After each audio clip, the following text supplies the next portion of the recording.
Hello everyone, Tarekis here.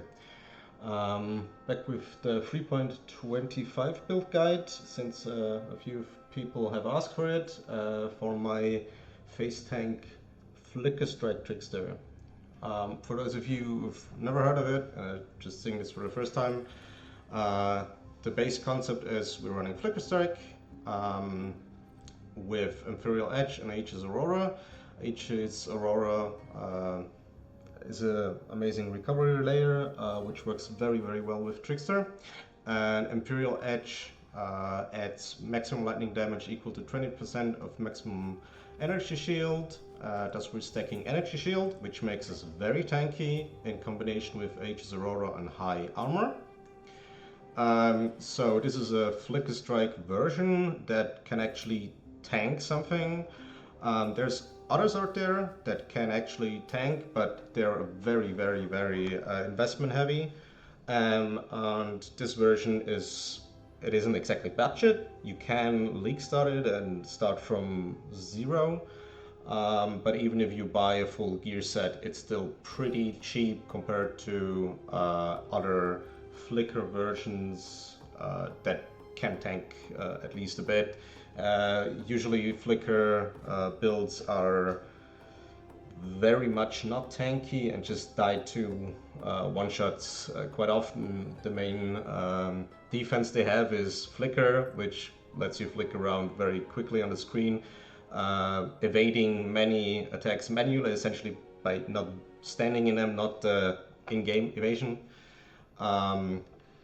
But that's quite annoying, or was quite annoying for me. This is why I came up with these changes. The build archetype with Ephemeral Edge isn't exactly a new thing, that has been around for a few leagues. The archetype was nerfed heavily, I think, in 3.21, but I've been updating it since a couple of leagues now. That was essentially the basic ability, and I'm gonna go over the skill tree now, how everything on the skill tree works, the skill setups we have, quick leveling and starter guide for those of you who want to be starting this build, which I don't recommend, honestly. It's not really a starter build and you have to be kind of patient to start it. Or you can just switch to it when you league started on another character and bought the gear for this build. After that, gonna go over the gear decisions, the different gear sets, all the slots we have in here. So first off, skill tree. Skill tree is quite a lot of travel around the right side. To get all the outer and the down here in the duelist area, the nodes, because these nodes are very important. But luckily there's also some up here that are close to our start. Notably, we have CI, Chaos Inoculation, which means we become immune to chaos damage since we're stacking energy shield and just disregarding life entirely. That just removes the entire chaos resistance necessity. Very amazing. Ghost Reaver changes all our leech to energy shield leech, which also disables recharging of energy shield, which is also disabled by another slot. I'll talk about later in the gearing. Then we also have here the precise technique. Precise technique is, since we're never critting because of Infernal Edge corruption, I'm going to talk about later as well, we get 40% more attack damage. So 40% more is quite a lot, and that's just for free essentially with our archetype. And Iron Reflex is converting all the evasion into armor for Aegis. And Versatile Combatant, which was buffed this league to be at a maximum of 65 instead of 50. Previously it was minus 25 to both. Last league we were at 50-50 maxed. Now we are at 65-47 without any other investment, changing jewels, whatnot. I haven't found a satisfactory solution for maxing spell block, but it's at 74, which is pretty good. With some investment, there's, for example, a jewel that will just max your spell lock as well, but it's a jewel slot which is very competitive, so that's up for you to decide if you want to take that. It's in the alternative gear sections, which I'm going to go over later. These are like organized into sections. Some notable things as well here. If we go, that's here in PoE, Descendancy, we're taking Polymath. Polymath makes masteries very, very good. These masteries like 40% Fist to Lightning Convert are really amazing, but since it's a mastery, it gives us 3% more damage and 1% additional mana and energy shield on kill, which amounts to I think 13-14% with the default tree. So on kill you get 14% of your mana and energy shield back, which is pretty huge. We're also adding 2+ Frenzy because Flickerstrike can benefit from that. Increased charge duration is not just awesome for the Frenzy, because you can bridge the gap from fights like Elder where you have to wait, and sometimes you still have your full Frenzy charges after the boss phase, which is very good, but it also enables you to invest a bit more into endurance charges, which will also change this league to be very OP essentially. They reduce the damage reduction, or they increase your damage reduction not just to physical but also to elemental damage, which is not what they did before. They just increased your resistances, which are way easier to get than the reduced damage. Also, Escape Artist, that really plays into our evasion into armor conversion and energy shield setup by getting evasion rating on the body armor and energy shield on the helmet. We gain vice versa stats respective to how high these are on these items, and Soul Drinker for increased for the overleech, which means your leech doesn't stop when you're at full, not life, but full energy shield, which boosts your skill setup with energy leech. That's why there's so many of these masteries in here. Then also the jewels in the tree, the Lethal Pride. This is the 16375 version that I just have in a tree. You don't need that version. I actually do provide a search for the trade site that generically have 2 chance to deal double damage. These should be here. These 5% chance to deal double damage, which goes up to 15% in this slot for this build. So up to 15% chance to deal double damage. And a very important note is this one, a 10% chance to intimidate enemies for 4 seconds on hit.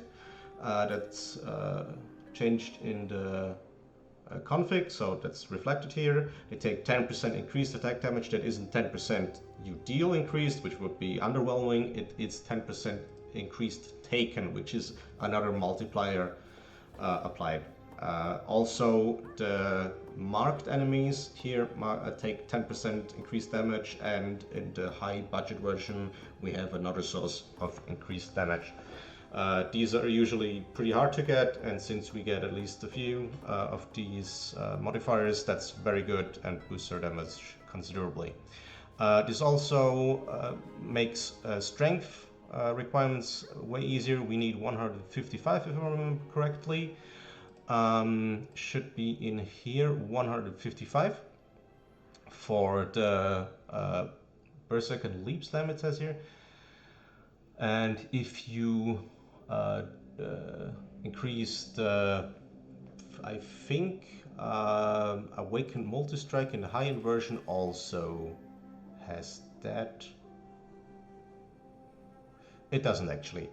I think you can actually lower the requirements then with lower to than 155 by lowering your berserk and leap slam levels, which you don't need at max.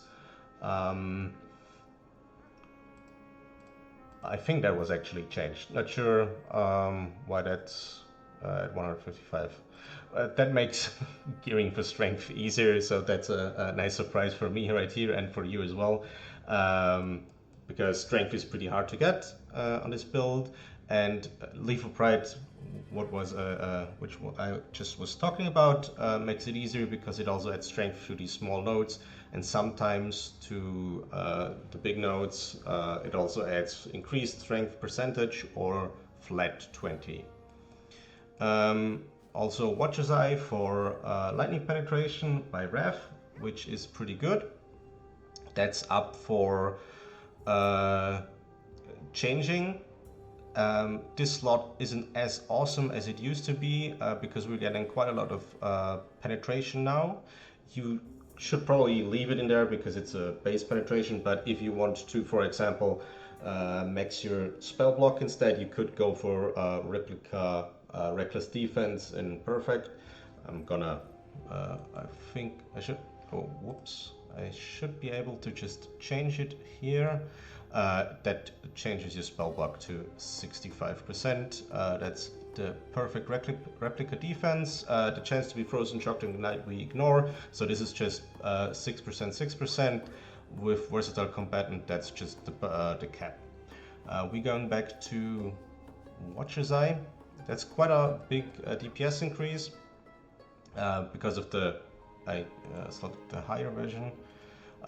This is the cheaper version with just penetration. I also added the second rough mod here. That's an expensive jewel to get. You probably don't want to invest that much, at least early on.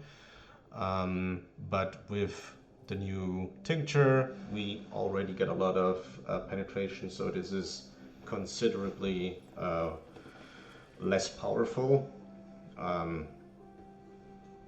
But it does provide base penetration which isn't tied to anything else, so you probably want to leave that in. Storm Shroud is for the second mod we have here, the modifiers to chance to avoid being shocked applied to everything. By getting 100% chance to avoid being shocked, we're getting elemental immunity essentially, or de facto. We're just avoiding it every time it happens. We're getting that through gear and possibly, down here I think there's one slotted. Shock Avoid, you see here the third mod, also on Abyss Jewels here. Then the Light of the Meaning is essentially a name change parameters pack from 3.24. We're slotting it in because it gives us 3% increased energy shield per node in range, which is a few here, and that's quite a lot of energy shield increase from this gen.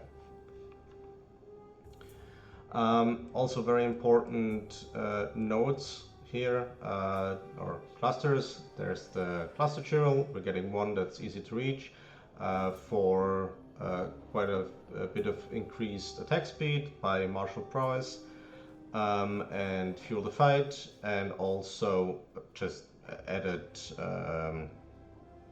leeching and damage. Just a pretty good cluster. And these nodes here are here for fixing and increasing our block. This is not block, but attack speed and damage while holding a shield, which we are. This part is, and for most intents and purposes, this cluster is also for block because it gives block when you're holding a shield. It also acts as or for the Sword Mastery Wheel, it acts as a cornerstone of the Frenzy Charge generation we have. And that's what I'm going to talk about now. The Frenzy Charge generation, if you've seen it on other flickerstrike builds, is often solved with just getting Feral's Fair, I guess. Which just gives you Cat's Grace reservation, efficiency of 100%, and thus you always get your max Frenzy Charges every X seconds. We rely entirely on Frenzy Charge on hit. this was buffed in 3.23, I think. And if you have a 20% chance, 20% quality flicker strike, you get a 25% chance to gain a frenzy charge on hit. Plus this knowledge I just talked about, specifically unique enemies, which is the concern we have to maintain frenzy charges against a boss, which is almost always a unique enemy, plus a marked hit with a marked enemy on hit, also 10% chance to gain a frenzy charge, which the mark is applied on every rare and unique enemy if you don't already have a marked enemy. So against the boss you have an increase of 18% chance to gain a frenzy charge. And with the base version of multi-strike, so the one I have in mid-game, in high-end I have the awakened multi-strike, you have 3 strikes per expanded frenzy charge. With the high-end version with awakened multi-strike you have 4. The math works out very easily on the awakened multi-strike. On the non-awakened version you do sometimes run out, or not run out, you run low on frenzy charges because you're getting unlucky. You on average will never have to worry about them much, but sometimes when you're on a boss that has a lot of HP and you have an unlucky streak, your frenzy charges will drop down to 5, 3, something like that, with your usual being at 8. For that we have the, where is it? Frenzy. We have Frenzy of Onslaught. Since 3.25, Frenzy was changed to work with bows only. So, sorry for the cut. There was a serious IRL thing. There's a storm outside. Well, back to Frenzy of Onslaught. You just need the gem from Lab or other players. It's a very cheap gem, like 1 chaos. And the only difference to previous versions, the Evil Frenzy, is that if you use it at max frenzy charges, which isn't our intent for this gem, you lose all of them and gain Onslaught instead. So if you be mindful that you shouldn't do it at max charges, you probably will have the same experience as before. It's just something to look out for, to know you're gonna use your frenzy charges if you do that.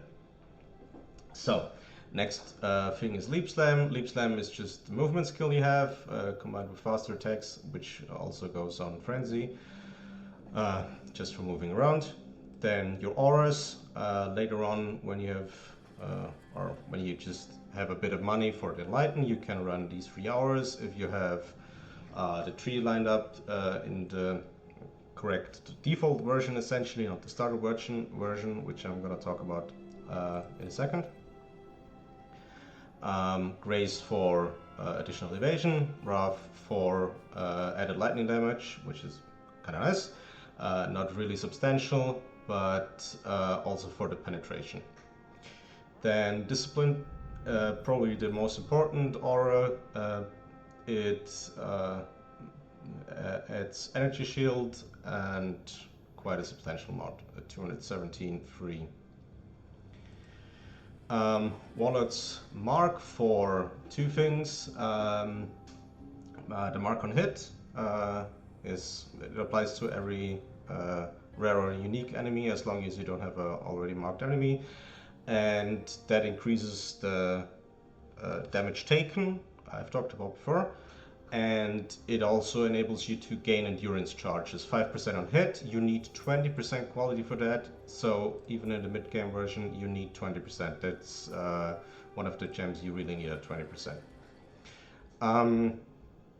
And when you kill an enemy as well. So you'll generate frenzy charges fast enough that you can keep them topped up if you have from the Ascendancy with the 200% increased duration.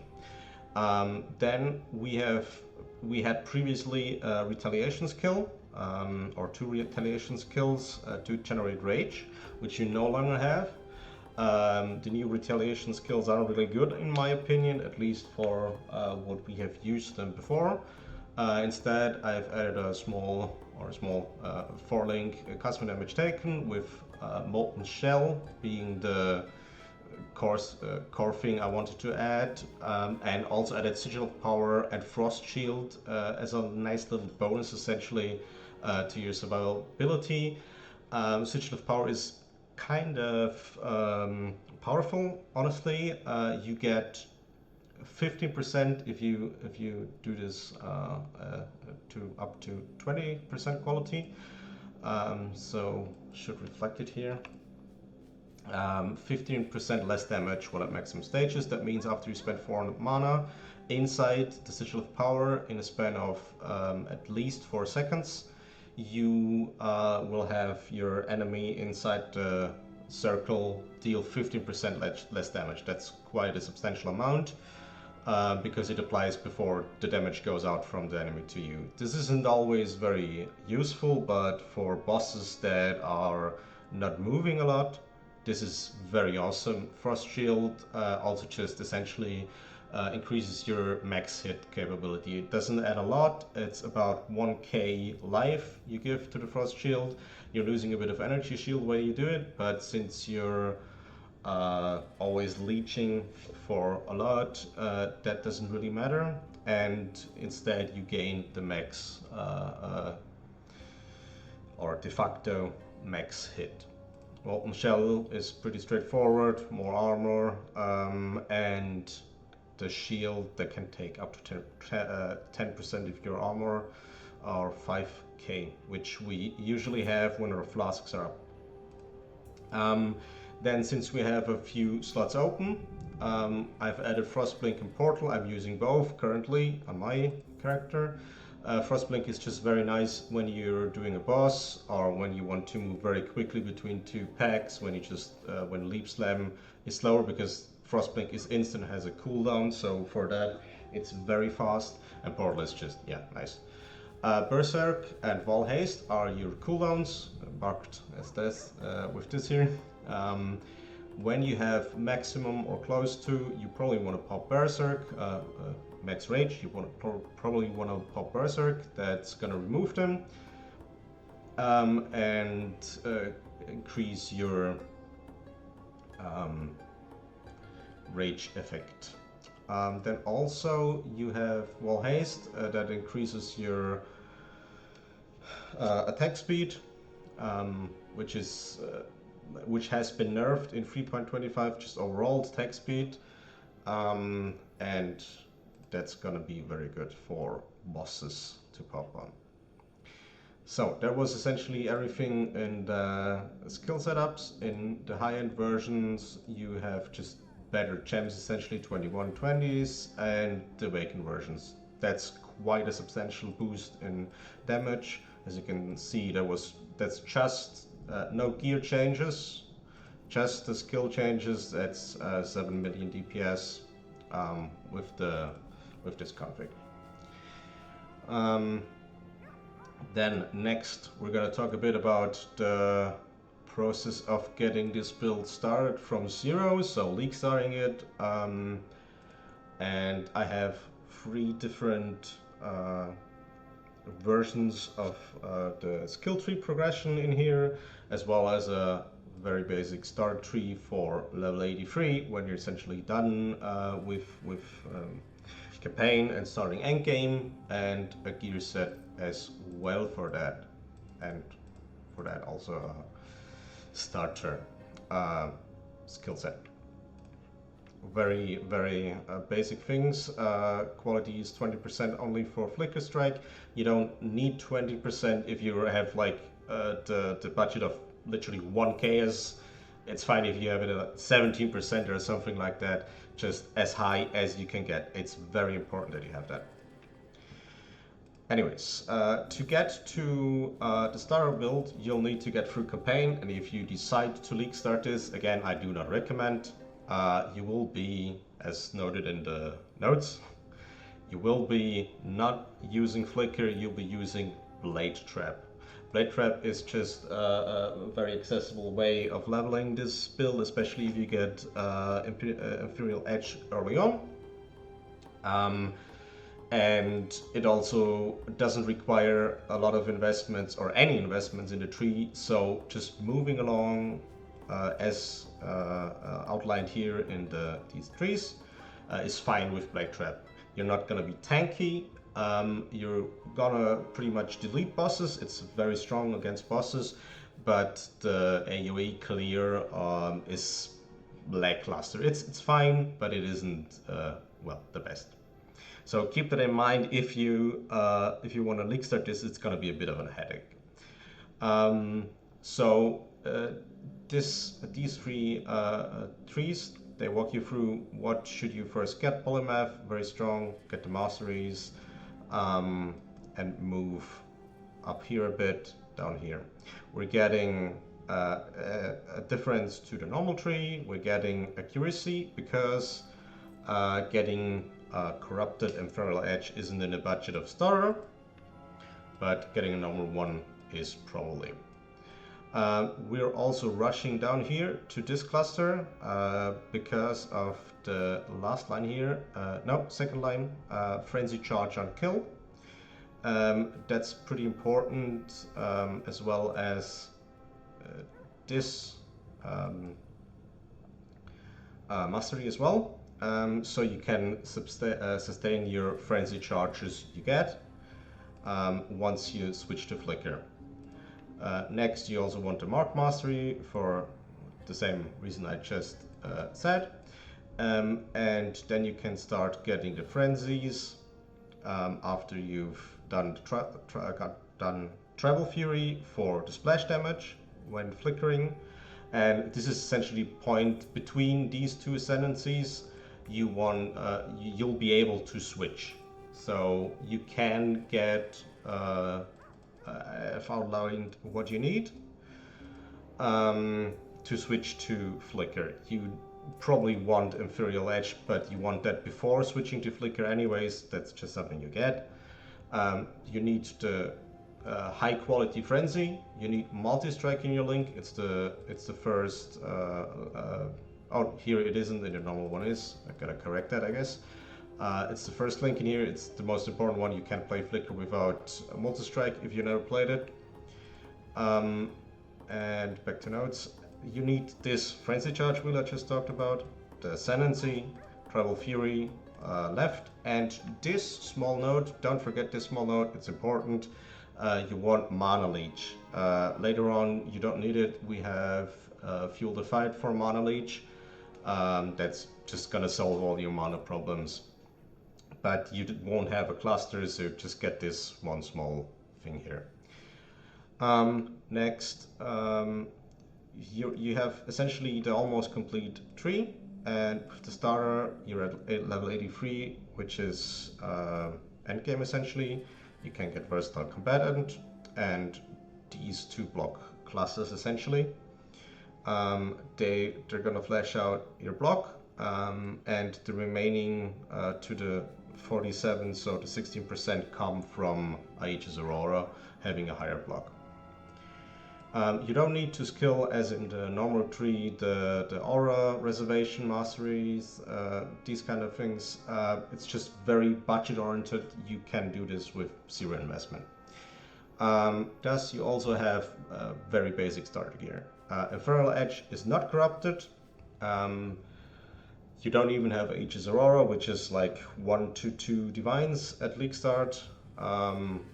If you started later on in the league, it's going to be cheaper, but still it's not exactly a very inexpensive item if you consider league starter. And everything else is just simply two things: as high energy shield as you can afford and as high resistances as you can afford. These stats really aren't that high. 200 energy shield at league start you can get like for 5Ks you can get now a 400 energy shield helmet. It's with the new bases especially, but beware if you buy the new bases, they're higher item level requirement. You can get pretty good energy shield for absolutely no money, especially later on in the league. You can get 1C items that are pretty good for starters. That's essentially for all the slots you have here, all the rares, doesn't matter, energy shield and some resistance.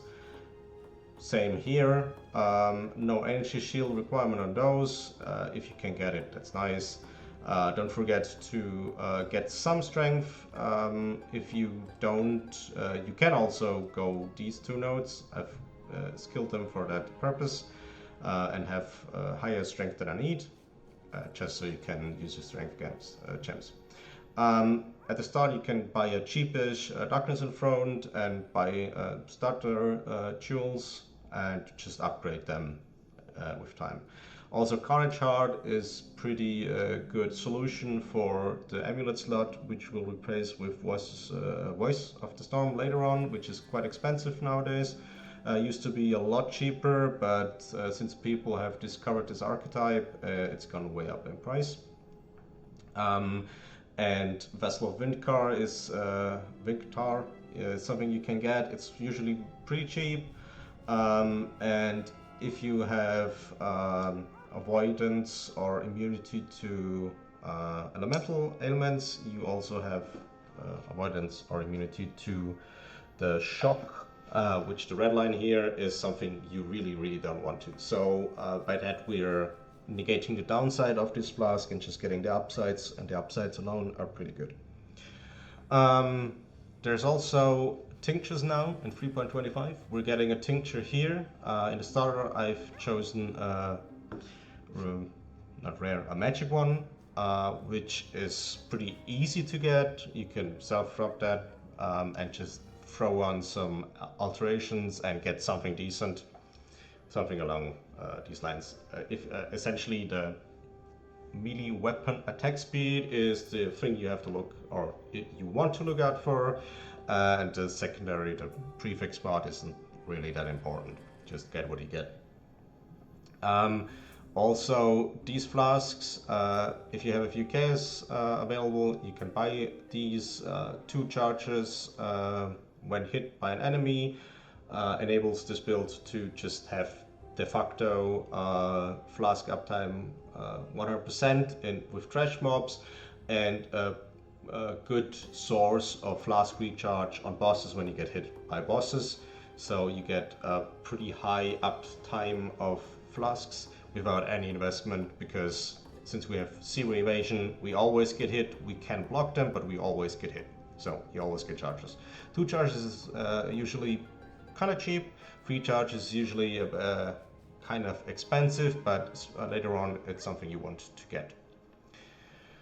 That is essentially what you do to get the build up and running, and you can, or you should, do the changes I have here in the skills, which is Purity of Elements, because you cannot get a Storm Shroud yet because of budget reasons, and get Discipline as a second aura, no third aura, because you have no Enlightened, and you can't invest in the tree because you need it for some other things. That's essentially it. You don't need to do anything, any of the normal build things additionally. And when you get the money, the currency, you can switch the things to their normal version, essentially. The ones I'm gonna talk about now. I'm gonna switch everything back to mid-game. I'm not really gonna talk about the high-end versions, by the way. You just switch to the high-end versions, look out for what I've changed, what's better. Not sure how many people are gonna invest that much into the build, so just gonna stick with the mid-game one. So mid-game, we're gonna talk about gear, because we already talked about the skills and the tree for the normal versions. And we already know Ethereal Edge and Aegis Aurora, so we're gonna continue with the remaining uniques. We want Voice of the Storm. It's because of the last line. We have non-critical strikes always. Something I forgot to mention. In the normal version you want this corrupted with Resolute Technique. We don't want to invest in crit. We can't crit. That's why we're getting Resolute Technique, and by getting Resolute Technique we're just disabling the need for any accuracy, because we always hit but we can't crit. That's what Resolute Technique does. And thus we always get non-critical strikes. That means our lightning damage is lucky. Lucky means it's rolled twice by the game and the higher number is chosen. So that's a very good thing for lightning damage, because the lightning damage range is very, very high, and as you probably saw, it Ethereal Edge adds maximum lightning damage, no minimal, just maximum. So it could be 1 to a million, and if you roll a 2, that's just, yeah, you do 2 damage. Unlikely, but can happen. You having a second roll on that high of a range is very good. So that's why that gives you quite a lot of DPS. If I were to remove it, 30% here. You're also going to allocate Tribal Fury on here. You want to remove that from the tree because it's quite a long pathing over there. That's your splash node. Also, Chevron's Revelation. The downside, you have it on the left ring slot, and the downside of cannot recharge or regenerate energy shield is essentially the same thing as you have with Ghost Reaver, that doubles your leech rate and converts all life into energy shield leech. So there's not really a downside here. And you get, if you augment it, 300 energy shield, which is just bonkers for a ring. That's essentially all you need this for. It's just flat out a whole lot of energy shield. Also, Darkness in Front. Theoretically, you can get any belt. Essentially, I've also included an example belt here in the gear section, but this is usually the best budget option you can do, and these jewels can also get really strong, so it's pretty good option here. Up to 100% increased, so these in the high-end version have 5% increased attack speed. That means you get 20% increased attack speed with a perfect Darkness in Front, which is quite good, especially when you're considering that attack speed was nerfed in 3.25. We also have again the Vessel of Windcar, and we have Set of the Seasons. That's what we are changing the magic tincture to, because while we're losing attack speed from the suffix, we're gaining 1% elemental resistance penetration per mana burn. And that's quite a damn lot, because if you're leeching mana, which you will do by either Feed the Fury or the small node I've talked about before, up to 20 to 30 mana burn you can sustain before you run out of mana in any map that doesn't have regen or leech disabled, which would rig this. So 20 to 30% additional damage penetration. That's why the Watcher's Eye isn't that good anymore. It's still very good, don't get me wrong, but this is just a huge amount of damage penetration right here. That's it for the unique ones. Actually, I've forgotten Light of the Meaning, I think. No, I did not. Sorry about that. So back to gear rares. We're getting, again, just almost the same as with the starter. We're getting high energy shield, we're getting some resistance with higher values, obviously. With the new bases and the new quality changes, quality used to be increased, now it's more modifier to the base defense. You get a whole lot of energy shield more, just an easy 12,000 energy shield. That's a lot. You want to have on the helmet, that's the basic version essentially, the high-end version has a special case I'm going to talk about as well. Energy shield, and you're going to roll this with an essence. All crafting guides are in the notes. Chance to avoid being shocked. You can get it on the helmet, you can get it on any other slot. I'm getting it on the helmet, and that enables you to, together with Stormstrike, ignore elemental ailments. Also, the Eldritch implicits are some of them are pretty important. Penetration of lightning resistance adds a lot of damage. The mana cost reduction is pretty nice. That's just gonna be easier to spam your flickerstrike and never get the characters out of mana line. On your armor, you want just high energy shield and resistance. You can also get intelligence. That's true for every slot. Intelligence is a good suffix. You don't need that many resistances or that much resistance on your armors.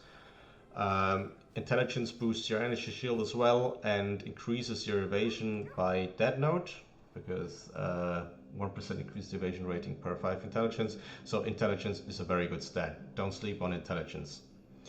Also implicits, increased effect of non-aura skills is pretty good. And you need to fortify on hit.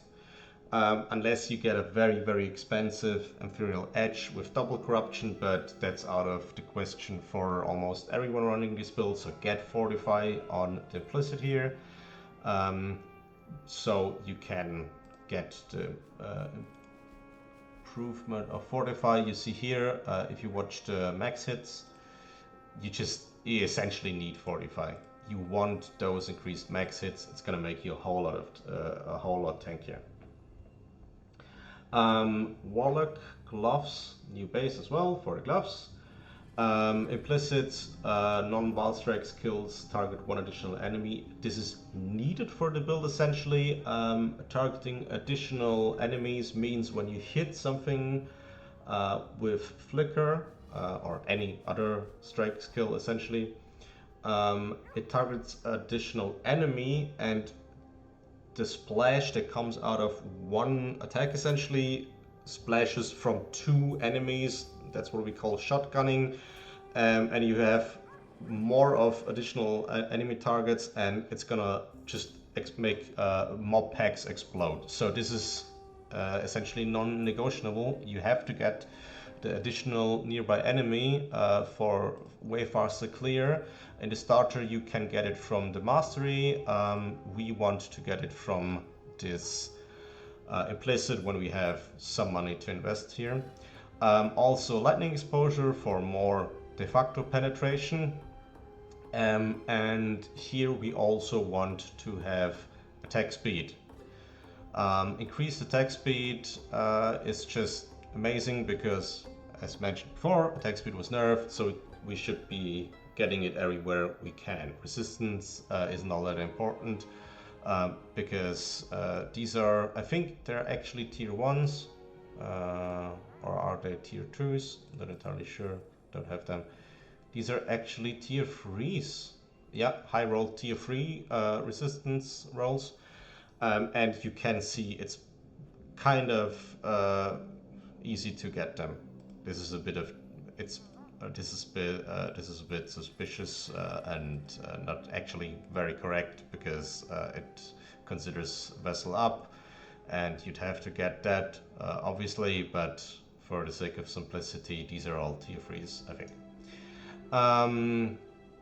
Back to that was gloves. Next, boots. Again, energy shield, and you also want to do avoid bleeding here. Avoid bleeding can also be gotten from corrupted jewels. You can add these in your darkness and front. One league I had 50% bleed avoid and just chucked it into my perfect darkness and front, so 100% bleed avoid. Bleed avoid is something you want because you move around a lot with leap slam, and you just don't want to deal with that. So boots are very easy bleed avoidance, and the action speed is also very, very good.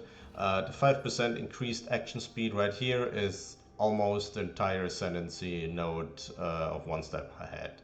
That's not actually true. This is 8% increased, and it's not all that easy, but it's just for implicit, it's very, very strong. So get action speed and avoid bleeding with the suffix and the implicit. And as you know, energy shield and resistance for everything else. Here on the jewels you get increased damage with attacks and sword attacks, increased energy shield and increased attack speed. In the high version you have all of these, that's just that. The ring essentially ties everything together. Whatever you're missing, probably chuck on the ring, fixing your attributes, mainly strength. And you can do energy shield, resistances, elemental damage with attacks, increased lightning attack, percentage increased energy shield. All these things are pretty good. This is just an example. You don't need to get these exact stats, obviously. That's just what's usually missing or beneficial to the build once you have everything else. That's essentially it for how you gear this build. If you have these in the mid game, you're gonna be pretty fine. As you can see, this is 23 million DPS. This is with a boss config with cooldowns up, so while haste, for example, is enabled. This is the damage you'll be outputting when you have everything in your cooldowns, every flask up against the boss. This is shaper config. This is a pretty realistic, but this is a snapshot of what you do for boss damage. For trash, this is irrelevant essentially because you're multiplying this by up to 3 times with shotgunning and additional targets. So that's everything, but the flasks is something I forgot, right? And that's just the same thing as before, but the types of flask you want is the basalt and silver. Sulfur you can replace with a bottle faith later on. But you want basalt and silver with increased evasion and increased armor, and the prefixes are the same. Just get it with free charges if you can, if you have the money for that. So that's it for the build. That is how you build it. Everything else is here in the notes, crafting guides, some searches I prepared so you can get your class materials, for example, something like that. And everything that's changed in the build is in the forum guide and will be in the notes in here. So always check the PoE and the forum first. I won't be doing another video. I'm not good at doing videos, I suppose, and I don't really have the time to do it. So check the PoE, check the forum for any updates. Things like autocasts or filling these slots here might change, so these updates will be in these 2 places. Alright, thanks for watching. Hope that helped you guys. Hope you're having fun building this and playing this. See you guys. Cheers!